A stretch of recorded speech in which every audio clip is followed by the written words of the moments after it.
Breaking this morning, the European Union says it is putting its retaliatory measures against the U.S. on hold after President Trump backed down first and paused his tariff plan for 90 days. The president of the European Commission said the pause is, quote, an important step towards stabilizing the global economy. European markets all solidly higher this morning. A lot of green there. Let's get right to CNN's Melissa Bell live in Paris. And, you know, the EU is basically taking a little bit of a victory lap, saying this is what happens when we stick together.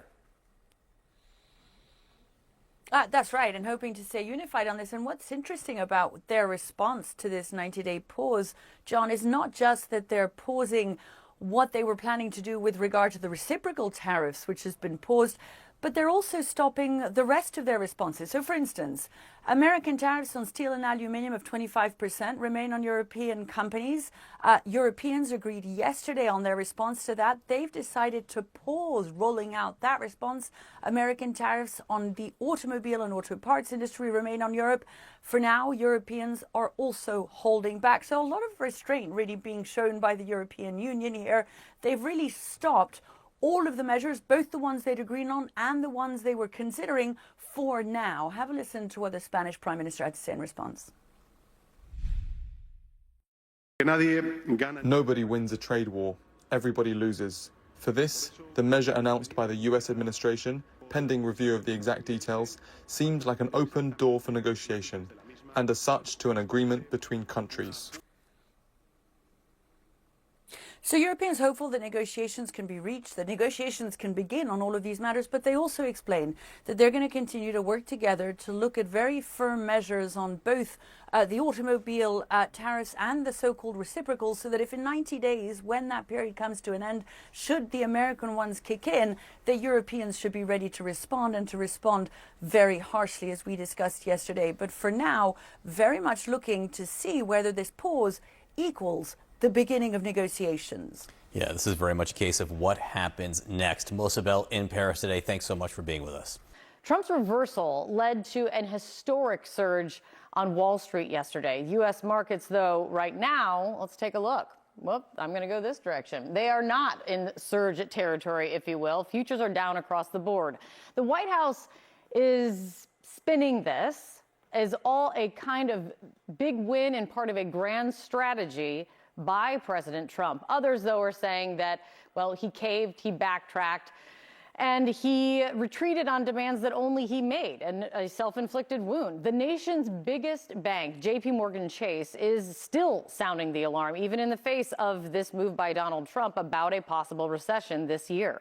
CNN's Zain Asher here with us now to talk about, and there has been a lot. I mean, what happens next is where everyone's mind has to be, especially when we're looking at futures like this. I mean, what is expected now with this U-turn, backtrack, and buckling of President Trump? So I spoke to one analyst last night who said to me, can we please have a normal day on the markets? No. Just one normal day, because we have earned it.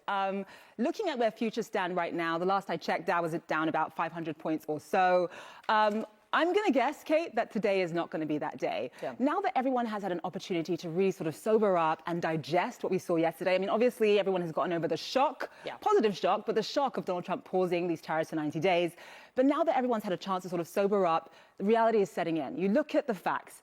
We're seeing a 10% tariff still on most parts of the world. That's 25, still historically high. That is still historically high. Yeah. And on top of that, 25% tariff on steel, on aluminum, on autos as well, and not to mention the minor detail of triple-digit tariffs on China, with whom we import about $400 billion worth of goods every single year. What I think is really interesting is that you look at Dow futures, they're obviously down. You contrast that with what's happening with European stocks. If you could just pull up European stocks, squarely in the green. That's obviously because they're reacting to the 90-day pause, but also the fact that Europe is saying that they're not going to retaliate anymore.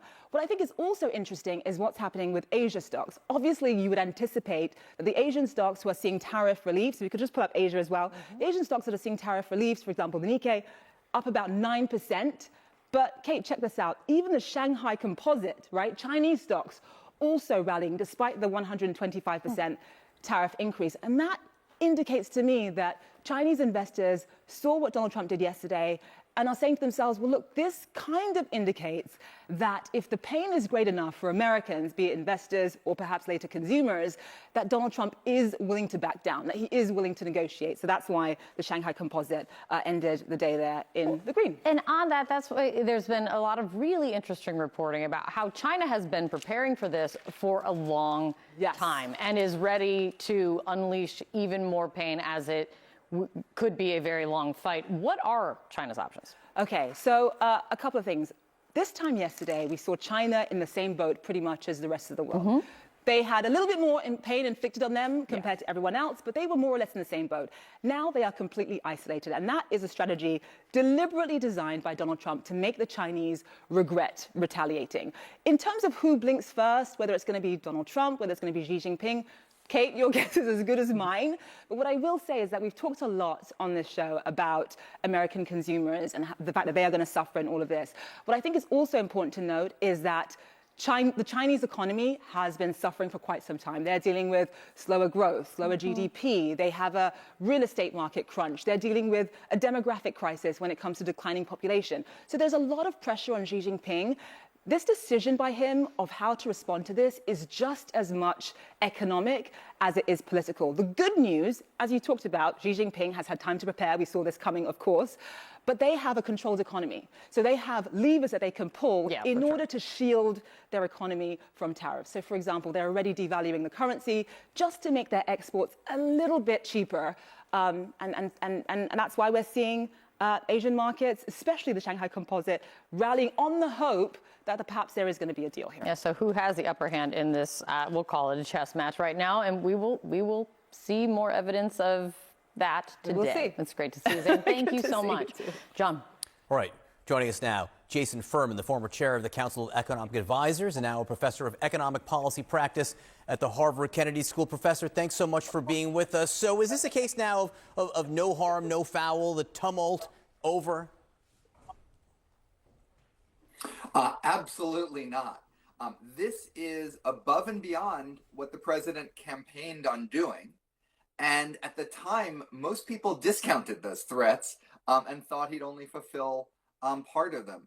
Tariffs are still very, very high, and we're about to start seeing it in the real economy, in the prices that families pay, in the layoffs that companies are going to be doing. All the reporting, it was the bond market that spooked the president and forced his hand, led him to blink here. Can you explain, for all of us who may not have taken Act 10, exactly what was happening with the bond market and if those fears are still over, or fears are still existent, I should say? Yeah, normally when you're going into a downturn, you would think that the Fed is going to cut interest rates and interest rates are going to come down. But what was really scary was that interest rates were going way up. And that's because investors around the world, reportedly some of them in Japan, but around the world and in the United States, were more nervous about the United States. They didn't trust our country. They didn't want to lend to our country.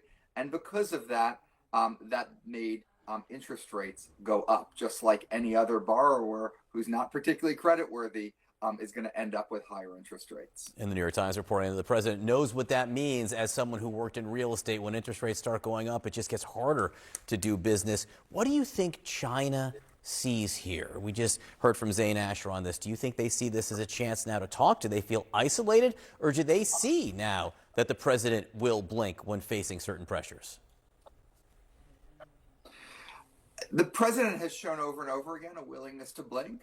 In his first term with China, when he would negotiate deals with them, it was largely deals about how to not escalate further rather than to de-escalate. But now we're starting from triple-digit tariffs on China in the United States, nearly 100% tariffs on the United States in China.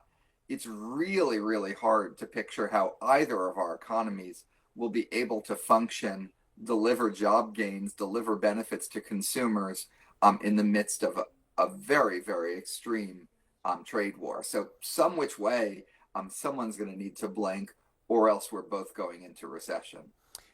Talk to me about what you are looking for, I guess, in the next hours and days. Everything's moving so quickly here. There's so many twists.